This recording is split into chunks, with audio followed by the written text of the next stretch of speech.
Welcome to the Hamumu Halloween Home Horror Hoedown, the podcast where we watch scary movies so you don't have to. From award-winning to completely unknown, we take them all way too seriously. I'm your host, Mike Hummel. And I'm your host, Solange Hummel. Now, warning, we use a ghoulish number of spoilers, so watch the movies first.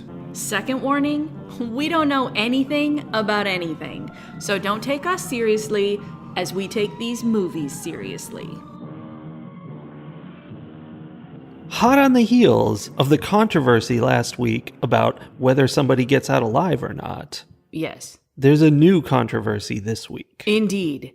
This week, we need to know if anyone will sleep in the woods tonight. Thanks to the film Nobody Sleeps in the Woods Tonight 2020. Thanks to the film, we have answers. Yeah, we do, actually. I have a complaint. You have a complaint? Yes. Is that the same as an answer?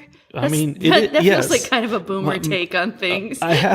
There's an answer about which I must complain about this title, because quite literally, the first night they go out to the woods, at least some people sleep. Did they? Yes, there are people in the morning who wake up. That's true. We don't see any of them. We only see the people who are spending the evening not sleeping. Mm-hmm. That's true. However, But I do think you're right. There were people who slept in those woods. And therefore, the title, Nobody Sleeps in the Woods Tonight, from 2020, is kind of false advertising? yeah, I'm a little offended and hurt. But it also came from like a story or whatever, like a children's story. Yes. It's a Polish fairy tale. So, yeah, it's all about, I don't know, a witch or somebody. And not sleeping in woods. Yeah, you don't sleep in the woods because the witch will eat you if you do. Which, I mean, when you think about how fairy tales come from parents telling stories to try to scare their children into behaving, like, were there a lot of Polish children who just wandered off to sleep in the woods and the parents were like, we need to come up with a fairy tale to put an end to this? Let's put a stop to this nonsense. They're always sleeping out in the woods. So this movie starts out right off the bat. You're in a house and a woman, like kind of a middle-aged farmhouse kind of woman, is doing laundry on one of those instruments you use if you're in a jug band. Yeah, it's a washing board, I think. Yes, thank you. Also usable for washing. That was the joke I was making. Uh-huh. Yes, so she's doing laundry on a washing board, but she clearly has blood all over her, and the clothes, whatever she's washing, is covered in blood. And there's like a bloody teddy bear on the floor. And then you see a picture of her two boys up on the wall. And so many questions coming from that one scene. Right away, we wonder. And the mailman comes and delivers her mail. Yes. And he is super sketched out by the idea of being there. Yeah. Like, he seems really uncomfortable. Well, I don't know if he looked in the window and saw that she was doing that or something, or he heard screaming, or I don't know. Yeah. Well, because he shouldn't have been uncomfortable, because she was just, like, they were just another family that lived in that area until that very day. Yep. So, I don't know. I think that was a little bit of movie magic, like, forcing some foreshadowing. Yeah. So that poor guy got pulled into the basement. Yes, by an unknown demon of some kind. Scary. And then, ta-da! It's 30 years later. It's 30 years later, and we're all going to camp. But we don't get to enjoy fine podcasts such as this one because it's camp for not using technology. Yes, theoretically, all the kids at this camp are addicted to technology and have been sent here as like a form of rehab. Punishment. Yeah. By a bunch of boomer parents who don't understand. Yeah. Especially true because one of the kids is like, so I'm a gamer. I play a lot of games. I won a bunch of contests and I was going to go to was it like Yeah, Korea or something? Yeah, championships in Korea. I was going to go to the championships and I could have won $1 million. And instead, my parents sent me here because they think I spend too much time on the computer. And I was like, oof. Mm-hmm. Oof. Yeah, that was Julek.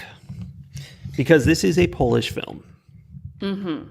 At first, there were like it's a whole camp. There's like I know. 50, 100 kids. I don't know. It's a lot of teenagers milling around. And I thought this was going to turn into like a zombie thing because there were way too many people around. They definitely had a large extras casting call. Mm-hmm. Probably that these kids all found on the internet because they spent so much time there. I bet. But very quickly, though, we whittle that down as one of the camp counselors takes a group of 6 kids with her on a 3-day hike. And so we're just following them, and that's it. We still have the same like tropey characters that happen in any, like, it doesn't matter that this is taking place in Poland. Like, it's exactly the same as any American camp show where you've got like the jock, you've got the nerd. You've got the girl who's just all sex appeal. And then you've got the girl who's like smart, super dorky and knows too much. Yeah. Who else do we have? Well, and then there was the bully-ish guy who later turns out to be the gay guy. Sure. So there's just the 5. Yeah. Sorry. 5 kids. Okay. So, and they get taken out by Miss Isa, who is like hardcore. Like, I thought you were really shortcutting the description of the movie. They get taken out. No, well, they do, but not by Miss Isa. No. Miss Isa is their camp counselor. Yes, she is. And they wander out there, and like they basically, like, a priest comes and says a prayer over the whole group, and then they're like, prays over the phones. You guys are on your own. Like, head out into the woods. I don't know. There was some explanation of like you each have a mission to accomplish or something. Well, they were doing, like kind of therapy to a degree with them. Yes, because Miss Isa definitely had like files on each of them, and she would call out their stuff. Like, she called out Julek and was like, "Oh, so you spend too much time playing games?" And that's when he explained, to make millions of dollars, I do. Sure. And you noted the classic American movie stereotypes, and there were other things in here. And I think this is one of those cases of like a fresh, young, upstart director, and he's putting all his homages and influences on his sleeve and having fun with it. For example, there was a cop car, which was number 237. Just little things they snuck in there. I don't know what that means. It's the room in the Shining Hotel. Oh my gosh. Yeah. Okay. Another one like that, which I found excessive, was the first murder in this movie is one of the kids is in a sleeping bag and gets picked up in the sleeping bag and just slammed against a tree over and over. Yeah. And that is literally exactly the same as one of the Friday the 13th movies. Really? Yeah. Okay, so there were definitely, I was not picking up on these. I was only vaguely interested in this movie. Solely. And I think I was not, like, I didn't have quite enough mental energy and focus to be paying attention to a film that was not in my language. Like, I looked away from the screen too often. And so I think I was missing some, like, details. But because I was listening to it, there were several musical cues where I was like, that sounds really familiar. For example, toward the end, the final girl is stabbing one of the bad guys through the chest with a knife, and with a repeated stabbing motion. And it was definitely the Psycho stabbing in the shower sound. And then there was something else at some point, and I can't remember what it was, because I honestly was like, oh, you're probably just imagining that, where I thought, this sounds very much like, what it made me think of was Freddy Krueger. Mm-hmm. But like there was some kind of musical component where I'm like, that sounds really familiar. Yeah. That would make sense. Yeah, I'm sure it was whatever it was that I was recognizing. And in this homage vein, we have one of the biggest and most blatant is after somebody's been murdered, or at least has disappeared, and they suspect he's murdered because there's blood on the tree, they split up, which is smart. Of course they do. And Ulek is complaining about this, and he's like, there are 6 rules of horror movies. And he's going through them, and of course, that's a Scream thing. Uh-huh. So there's 6 ways you die. 1 is curiosity. 2 is disbelief. 3 is confidence, being like, I can handle this. 4 is the unattractive person never makes it. 5 is sex. Sex is a death sentence, he says. And 6 is splitting up. So I immediately wrote all of those down and left room to put who gets killed by each one. Of course. And I did write something on each spot, but they're a little iffy. So they definitely split the party. Yes. And so I'm going to say the sex one is easy because it was the jock guy, right? Who everyone thought was Daniel. Like he was so worldly and whatever. And it turns out he's a virgin. And so the sexy girl cures him of that little problem. And then he gets murdered. Immediately. Yeah. What else happens? Well, Ulek, when he was saying these things, he was obviously very concerned about the unattractive rule. And he's like, oh, there I go. And in fact, he died. So I just put him on that spot. Yeah, he did. There is, just a quick aside, there's a wood chipper in this movie. Which, when I think about it, is that an homage to Fargo? Sure. Especially how, because it almost got cartoonish in the sense that, like, the bad guy puts the priest through the wood chipper and is, like, holding his legs and, like, you can tell he's just shaking them because it's not a real person being wood chipped, right? There's nobody kicking. And so he's just, like, kind of shaking the legs as he holds them into the wood chipper, and it looked kind of ridiculous. Yeah, I thought it was supposed to be the vibration of the wood chipper, not the kicking. But either way. I mean, right. It could have been either, but it was so clearly just the person doing it, the actor doing it. Yeah. So I thought that was maybe an homage to Fargo. Or but something a upstart young horror guy would do is make an homage to Tucker and Dale versus Evil. That is probably which has more a likely. Great wood chipper situation. Yes. And is more cartoonish than Yes, Fargo. very cartoonish and very horror. So back to my aside. Oh, yeah. We see the wood chipper and they walk right by it going into the church, and you're like, Chekhov's wood chipper. Uh-huh. So that happens. That is exactly what I wrote. Chekhov's wood chipper. I did too. And the priest hears it start up outside, looks out the window, is like, what is that? And it goes out and is curious and dies for being curious. Which actually ends up saving the one kid temporarily. Bartek. Because the priest was doing the thing. There's a trope. Yeah. Where he had captured Bartek and tied him to a chair and put a ball gag in his mouth and was like having a heart-to-heart with him. Yeah. It was unclear to me what his intentions were. I mean, you have an idea when it's a priest, but the things he was saying were weird and hateful, like he was going to murder this kid. Well, it was one of those like self-hating. The fact that you exist creates a temptation for me, which therefore means that you must be the devil and I have to eradicate you because otherwise you will make me do bad things. Yeah. So creepy priest in the movie. Yeah. But so the bad guy saves Bartok by wood chipping the priest. Very nice. And that's all lovely. Yeah. Weird thing about that though is this seems like a huge hole in the movie. Shortly after that, Bartek looks out the window.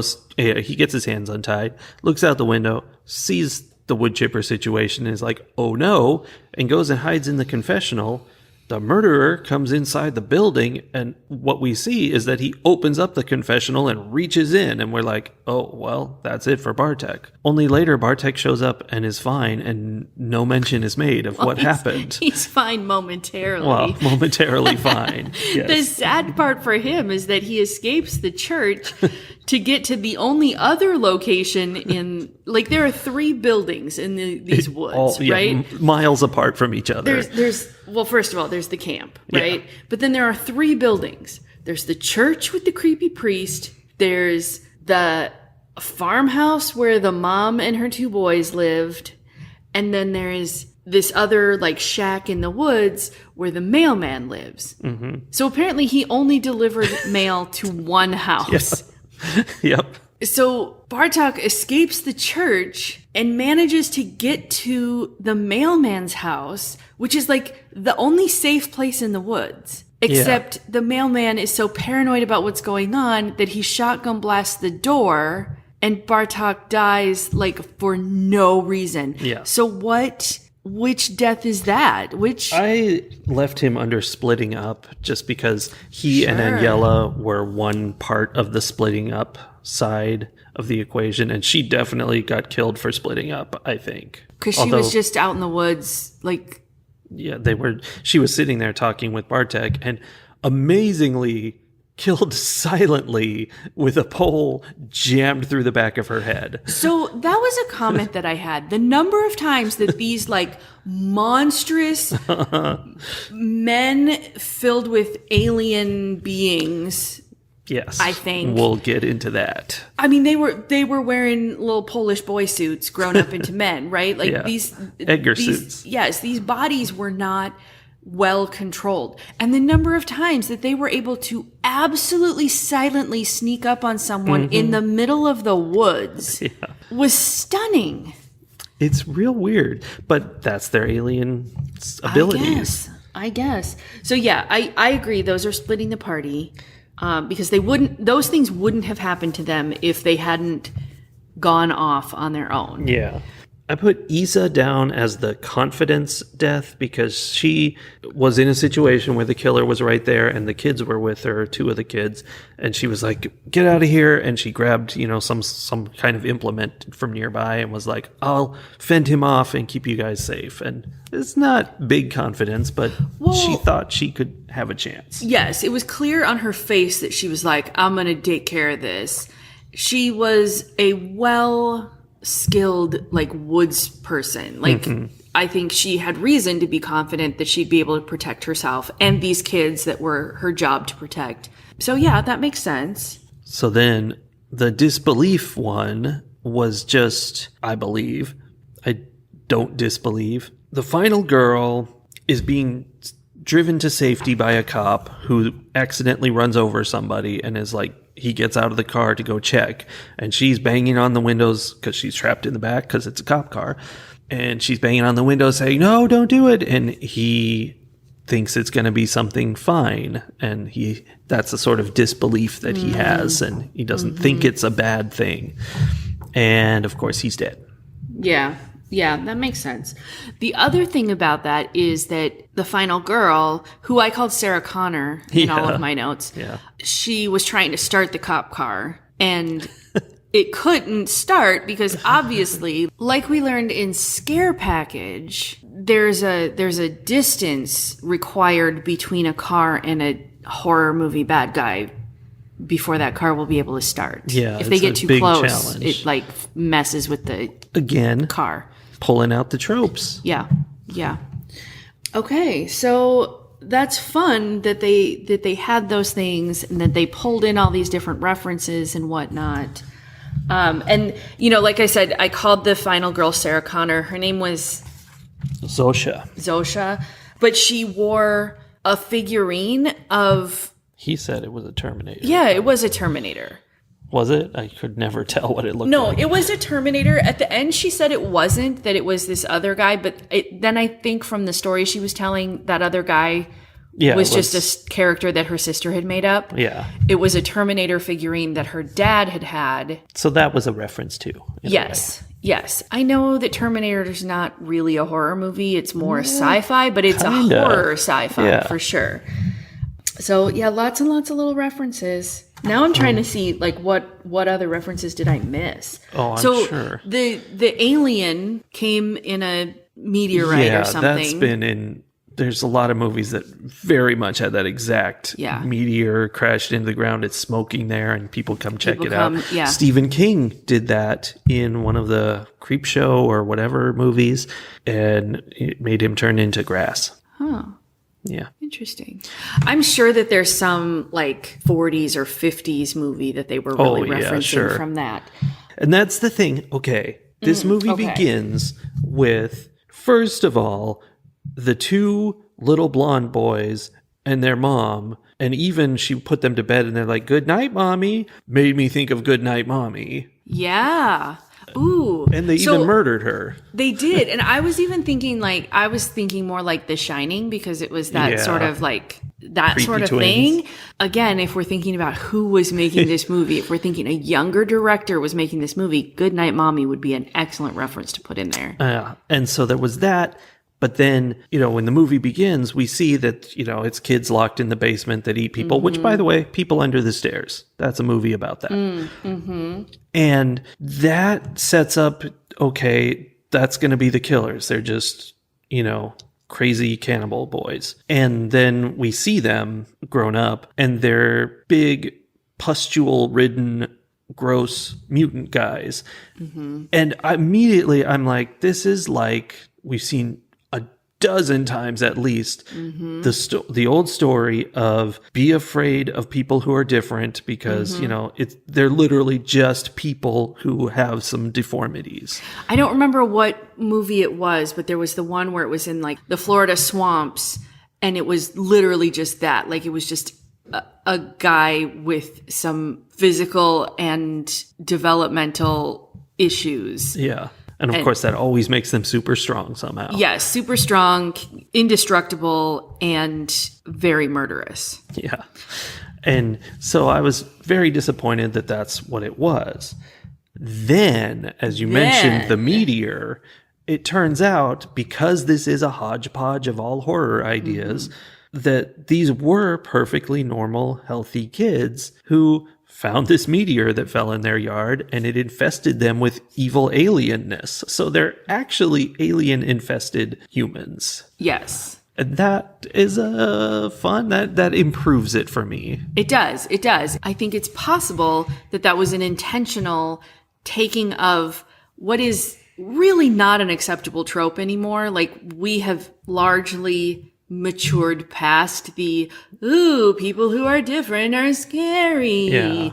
And taking that unacceptable trope from the past and turning it, twisting it intentionally to make it. Yeah, to make it immigrants are scary. Well, there is that. They're taking our jobs and our children. I mean, inherently, horror is kind of problematic because it is entirely about fears. And our fears are so often truly unfounded and based on ignorance or confusion or trauma responses. But I will say, if aliens land on our planet and start eating us, it's okay to be afraid of them and maybe even to fight back. I mean, sure. When I think about that, though, I think about like turning that around. And I don't remember. There was some TikTok or something I was looking at yesterday that suddenly had me thinking, like, there's going to be a point where we realize that so many other species on this planet have so much more awareness. Mm-hmm. And like, it's going to make the generational trauma and conflict of slavery look like minuscule compared to that's interesting. The millennia of humans systematically attacking other species. Yeah, we're not great. Like, for real. And I don't know why I was thinking that, but I'm like, oh yeah, if that ever happens, like that's going to be a problem. Don't worry, we will not live that long. We as a species, I mean, not just us. That's true. But the reason I thought of that just now was like, now I'm thinking like Ender's Game, Speaker for the Dead, or even The Sparrow, which is also about a book about cultural misunderstanding between two alien species. Like, there's so many situations. Like, if those aliens come and start eating us and we're just like, fight back, murder them all, chase them off, okay. Be like, but eating you is how we make friends. Well, that's not okay. No, it's not okay. But if it comes from a place of misunderstanding, cultural misunderstanding, like, That's not fixing the problem. That's compounding the problem, which will then never stop being a problem. That is a common sci-fi trope, this idea that conflict started by a disagreement, and at this point we don't even know what it was anymore. Yeah. Especially when the disagreement is from both sides so one-sided. Literally, you came to our planet and started killing us. Like, what were we supposed to think? Whereas the other aliens are probably like, literally, we were starving to death and we needed to eat anything, and we had no idea that you were sentient because look at you. Yeah, I mean, come on. We were so shocked to learn. Have you seen your movies? Like, literally, we would look like cows or chickens to some more evolved species, right? Yeah, it's bizarro. Early in this movie, before we knew they were aliens, I made a note of the pustules of insanity because this is a thing where people who are crazy and dangerous in horror movies have growths on them. Like it's their inner evil coming out on their body, and it's like, that's not how that works. Not only is it not how that works, in the real world, if you think about it, I'll just speak from my own personal experiences. In my personal experience, it is the people who have the most outer, symmetry and traditional good looks who have the grossest insides. Yeah. And I'm not saying all pretty people are evil inside. Like, I'm not making that generalization, but like, people who don't fit into the norms and the standards are the ones who understand what it's like to be ostracized and alienated and bullied, and they tend to not do those things to other people. Yeah, usually. I mean, there are exceptions, obviously, but then on the other side, you've got the people who have just had life handed to them on a platter because people look at them and go, what can I do for you? And they don't understand, and they don't ever have to develop any empathy or compassion. Cool. Yeah, it's totally the opposite of what we see in horror movies all the time. Yeah, well, because horror movies are furthering that fear of the other. Yeah. So I want to talk about when Ulick and Zoja are the only two left. Mm-hmm. And they are chained up in the basement of the house, and the alien-infused brothers are sleeping upstairs, and Ulick has had his tongue chewed out by one of the brothers. Yeah, that was cool.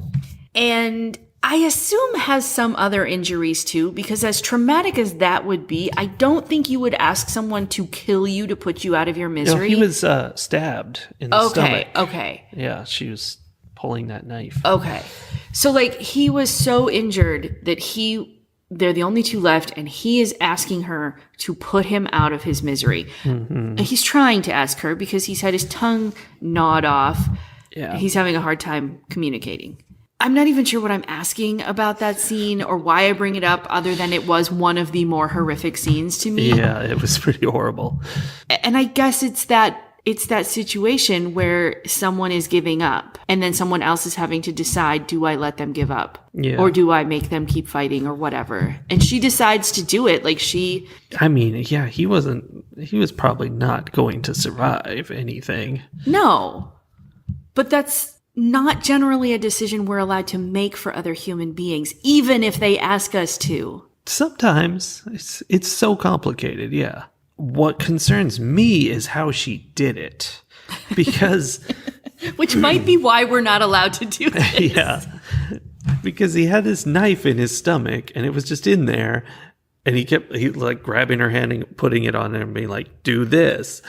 And so what she ends up doing is she just twists it, and I don't think that's going to kill you. That's just going to make you die faster, but more horribly. Right? Not so fast that you won't know that there's someone spinning a knife around inside you. Yeah, that's not fun. I mean, that's literally a form of torture. Like, that's the thing in all the action movies that they like stab and then twist. Yeah, it's much worse.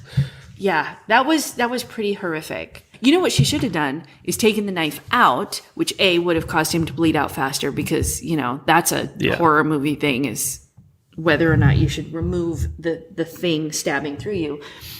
But also, she should have stabbed into his esophagus, like we learned in Death's Roulette. That's the fastest way to die. The doctor told us. Yeah, I don't believe him. Yeah.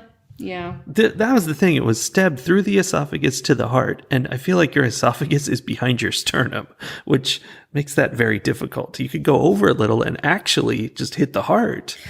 Yeah, I don't know. I don't know how any of this works. I'm not a doctor or a murderer. I'm not. Okay. I fully declare non-murdering. That murdery doctor in that other movie, though, was a liar, so... Doctors can be liars, but I'm not a doctor. Wink. Wink. So they managed to bring in one more kind of horrific thing and a horror movie trope at the very end, because we get the end credit scene of these two brothers who are kind of offhandedly mentioned. The cop hears over his radio that these two brothers that are not the same brothers. Oh, not yes. the alien brothers, but these two other brothers who live nearby are out in the woods dressed up in their World War II uniforms celebrating Hitler's birthday. And we're just well, that's not creepy good. And unfortunate. And it's just kind of like a little throwaway thing. And then in the end credit, we see the two brothers walking down the road, and they're coming across the remains of one of the alien brothers. And it's very, very strongly hinted that the alien goo is about to find two new brothers. Oh, I thought he was just going to get up and kill them. No, I think because the other brother is definitely dead. He's not, though. What? He gets up. What? He just gets up out of bed and moves on about his day. I don't know, maybe these alien brothers are indestructible. But what I thought, we're setting up a sequel where the two, Hitler celebrating brothers are now the alien infused brothers. And, that's just the thing the aliens do is, they keep traveling through. That might be the case brothers. because there is a sequel. And I don't know who the monster is in the sequel. Well, there was a lot of open-endedness, which is a very horror trope. Yeah. We don't know Well, what's going to happen. A special horror trope is the monsters were both killed, and in the post-credit scene, we see them get back up and they're fine. Of course. And the final girl has already driven off and thinks, whew, that was close. I sure murdered some people today. Good thing I solved that problem. I'm going to go live my life. Mm-hmm. Yeah. That's how things work. Oh no, there's a whole other thing that we haven't discussed at all, hardly.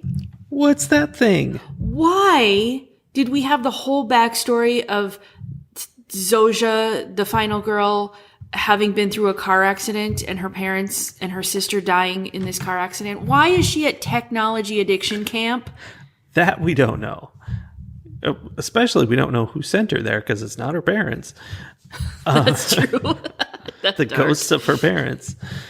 There is a whole thing where the camp counselor is like, let's see why you're here. And she looks at the file. She's like, never mind. We'll talk about that later. Yeah. But I mean, I feel like that was just because of the whole car wreck thing. She's like, oh, your parents were killed. That's terrible. Yeah. So I don't know.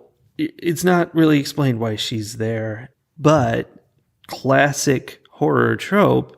She's overcoming her past trauma, even to the point where she has to drive this cop car and run over somebody with it, which is and she does difficult for her repeatedly. Yeah. Repeatedly. Yeah. She definitely goes from being very quiet, mousy. I don't want anyone to see me. Mm-hmm. I don't want to talk to anybody. I'm just here existing, and I would prefer no one acknowledge that, to being a final girl where she's, reeing the bad guys and driving over somebody else. And I don't know. There was a lot of time spent flashing back to her story where I have no idea why, because it doesn't relate to anything else. It barely relates to the things that she's doing. Yeah. I don't know. They didn't give us that background for anybody else. No, I think it's just overcome your trauma and be strong. I guess. Nothing special, really. Also, they wanted to be able to show her dad crawling out of a burning car on fire, which was a pretty, like, disturbing scene. Yeah, he was certainly on fire. Crawling out there and then making eye contact with her and then dying. Like, yeah, I can see why she's a little messed up. Yeah, she was traumatized by that for some reason.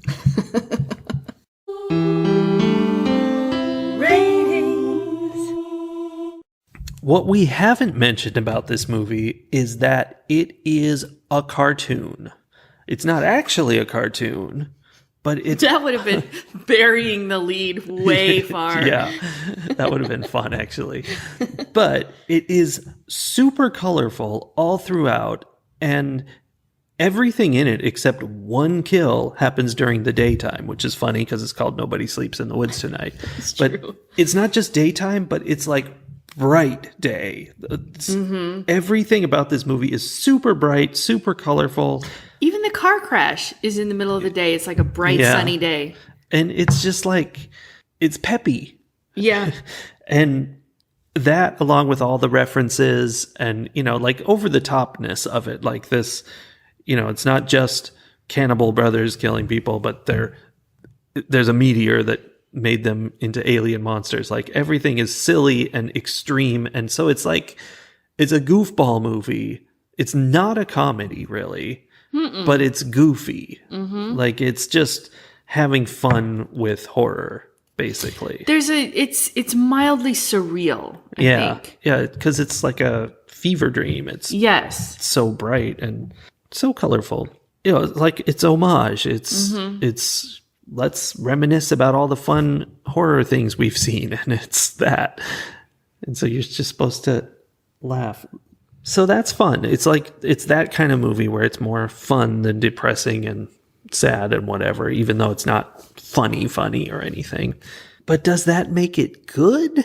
It definitely wasn't bad. Like it was well done and just a goofy, fun time. But I wasn't like having a blast or anything. I was just like, okay. I hate to go this low, but 3.5 metal shins out of 5. And I think it's a good movie. Like, I feel bad doing that, but I just wasn't super excited about what was going on. Yeah. I have to agree. And like I said earlier, it might have been just my state of mind. Like I was just too tired for the focus necessary to watch a film in another language. But I definitely was distracted from this story very easily. Like I didn't really care that much. And maybe that's because so much of it was so tropey where I was like, yep, that's what's supposed to happen to him. He's the jock. That's what's supposed to happen to him. He's the nerdy guy. Like, I don't know. Maybe that was it. I do wonder if I had known this is a movie filled with references. Yeah. Even as subtle as this, just the little bit of a soundtrack that happens in this moment or whatever. Like if I had known that, I might have sort of like when I'm watching like a Paranormal Activity movie and I know that there's going to be things to see, I'm much more engaged in watching it and looking for those things. I think that might have helped me just because I would have been the fun of like playing I Spy while I watch the movie, right? Yeah. But that wasn't obvious from the beginning. It wasn't obvious from the things that I knew about it, which was like next to nothing, I guess. So maybe somebody knowing that might enjoy it better. I think also, as much as I would have enjoyed looking for those things, I don't think I would have noticed enough of them because that's not why I watch horror. That's not how I watch horror. Given the number of horror movies that you and I have watched together, I should be much more capable of talking about horror as a genre and like knowledgeable about it. And I'm not because I don't retain that information. I don't care. I'm watching each one individually as a story.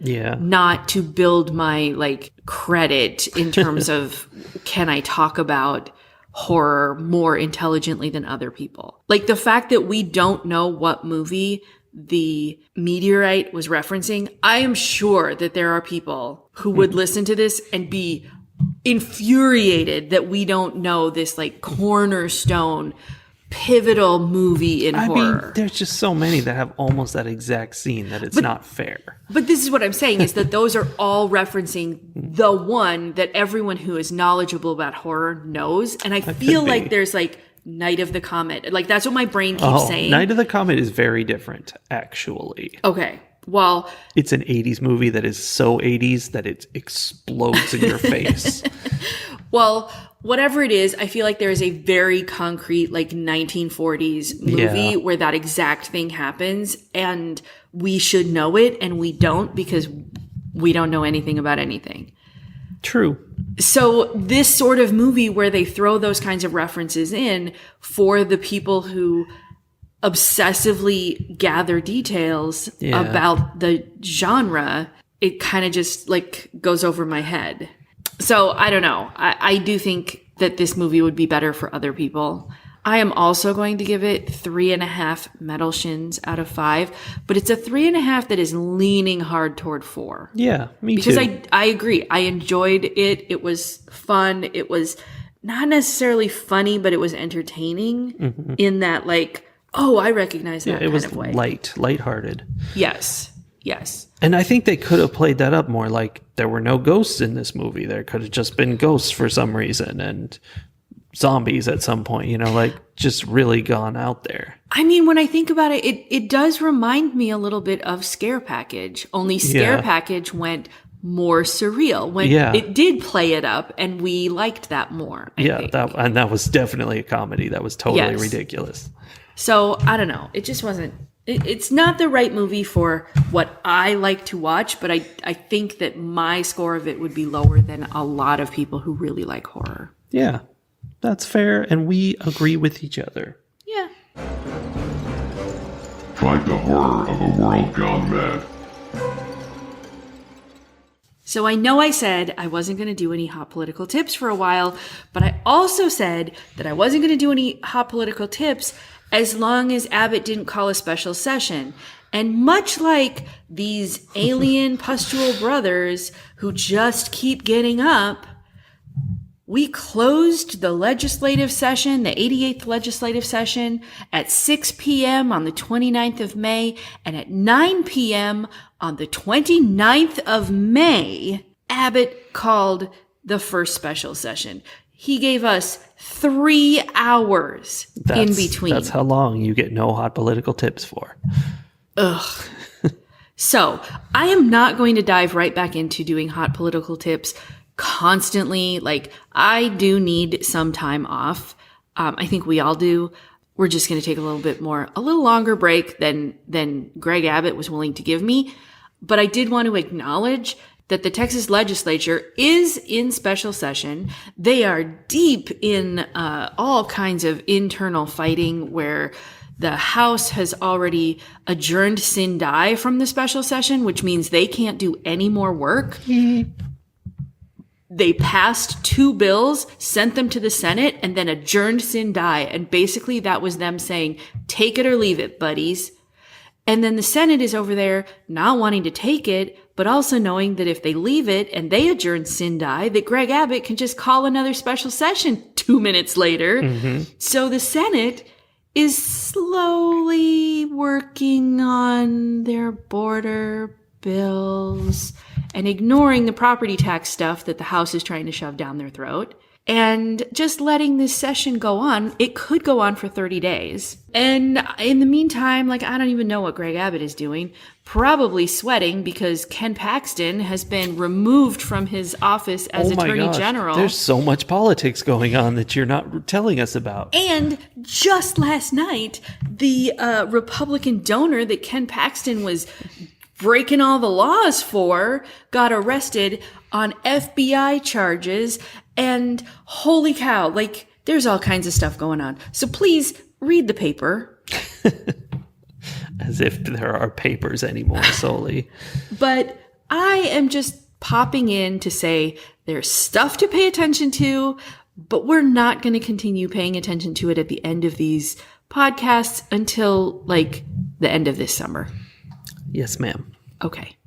So let's pay attention to a movie and have some fun and some popcorn. And say lots of things as if we know what's going on when we in fact know nothing about We know nothing about nothing. So we'll see you next week. Bye, everybody. Bye.